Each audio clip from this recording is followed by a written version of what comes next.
I'm excited to see Madam Janie and everyone. Roy, I met him in New York. I met a couple of you. And first and foremost, I want to take this opportunity to thank each and every one of you, the foundation, CIMIT as a whole, all protocols observed.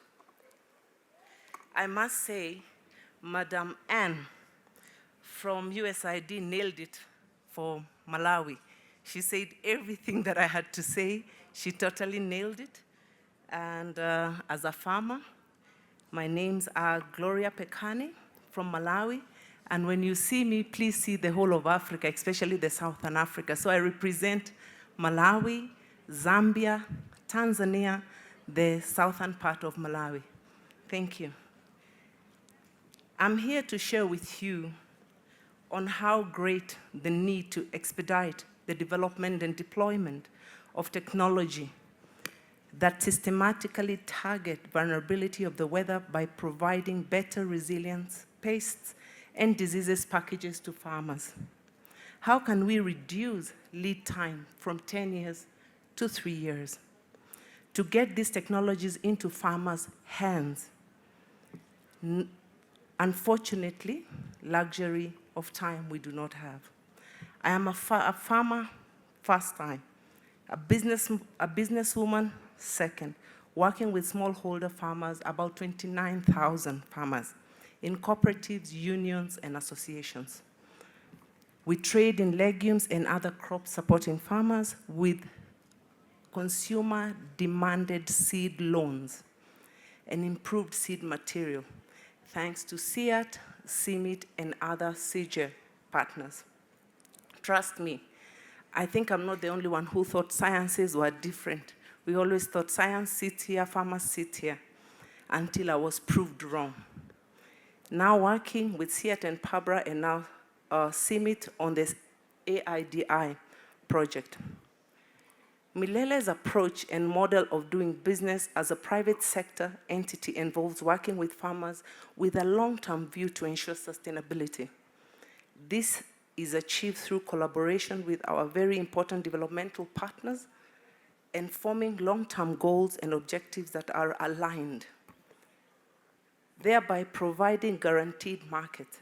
Milele is an off-taker, but an off-taker with a twist, where we provide farmers, our more than 29,000 farmers, with consumer or market-demanded seeds that are early generational seeds, through getting breeder seeds from, of course, CIMIT and CIAT, that we support our farmers and cooperatives to do seed multiplication and be able to off-take the grain for both nutrition and for export and local trading.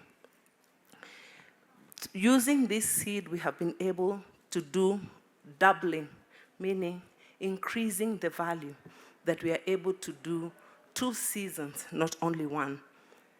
Initially, I did not know the science and research could help improve our common seed variety and groundnut.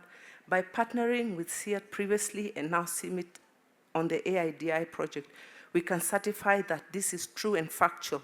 We have been able to increase our support by farmers and by increasing their income with better prices for highly demanded grains. Though through the same sciences and research, we participate in the multi-stakeholder platform where we all, the value chain actors, meet, ensuring abundant information to support these farmers.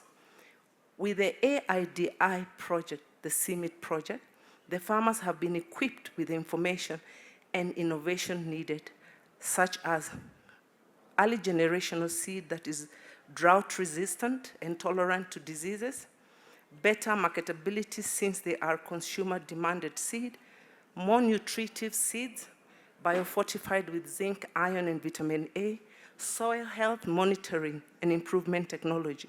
This has brought about improvement for the farmers, increased yield, increased prices, increased understanding of soil through agronomy training, increased in forex to increased exports. This has brought good news to the farmers. Because of using the clean seed material, we have been able to move from 750 kilograms per hectare to about 1,500 per hectare if it's rain-fed, and about 2,500 kilograms per hectare if it is irrigation. And also, because of working with farmers and contract farming, giving them the marketability seed, they are able to move from 1,200 kwacha per kilogram to 2,200 kwacha per kilogram.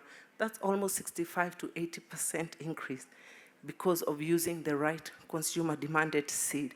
Planting 2 seasons, doubling the income with the farmers, additionally intercropping with such crops as pigeon peas, which is a resilient seed, and chili has been beneficial.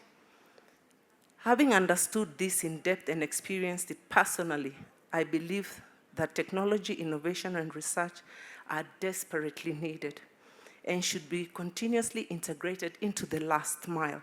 For example, to accelerate the adoption of new varieties and disseminate information, we can use jingles on the radio, local radio, partnership with any organizations in the villages. To share information with smallholder farmers, this can improve their livelihoods through nutrition earning, especially for women and youth. Notwithstanding, 2023-2024 growing season for the most farmers in Malawi, in Zambia, in Tanzania, and the surrounding countries has been a real life nightmare. With less than half the rainfall days and events compared to the last decade, this had a major impact on me personally, as well as my network of farmers. For example, I did 40 hectares of soya the previous year. I harvested 6 tons because of rust. I did the same 40 hectares this year for groundnuts, that is the Chalimbanya CG9. We have not even uprooted. You're not sure whether to uproot or leave it because of rosette, because of drought. These freak weather events have also wreaked havoc by scaling up of pests and diseases. Last season, rust wiped out the soya crop, and this season, rosette virus wiped out the little hope of farmers that had after the rainfall. These events have been exacerbated by the weather. Despite the above challenges, more needs to be done while acknowledging the wins. Hence, more research, science, innovation funding, and technologies are needed more than ever by the farmers, especially with climate change and the rapidly changing weather. We need ways to mitigate these effects and support more women and youth to more resilient with climate-smart material, more and improved dense varieties, drought-resistant, better agronomy, and high-yielding crops. With AI and groundbreaking technologies, this will bring about structured and cooperative unions and associations to de-risk the cost of these apps, them accessible, affordability collectively, and using these structures as a point of training. New app developments that will assist in business decision-making, which is logistics and aggregation pointing for market. AI solutions for predictability of weather, crop choices, nutrition, and market intelligence on crop demanded in volumes in various regions. Yield predictions modeling that smallholder farmers and last mile can understand the depth of gross margins for them to take farming as a business. For example, farmers knowing where to aggregate the aggregation pointing, hence selling directly to the market and getting good prices for their commodities, ensuring crops appropriately using available technology. Farmers knowing upfront what to expect in yield and market prices.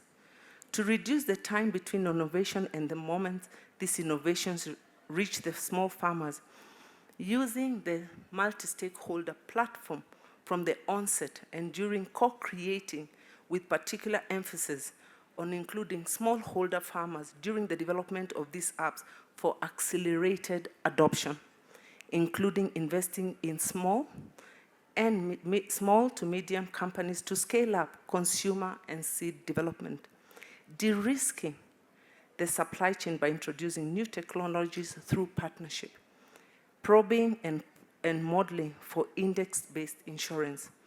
Let me take this opportunity to thank CIMIT, the Foundation, Food Price, and giving me an opportunity to stand in front of the car captain of industries and all of you all from all walks of life. Thank you for my chief party, Mr. Kevin Kabunda, from Zambia, initiating this opportunity for Milele Agroprocessing and other farmers from Malawi, and to give you an insight of what is happening on the ground from real farmer story and perspective. I want to say thank you. Aluta continua. Thank you.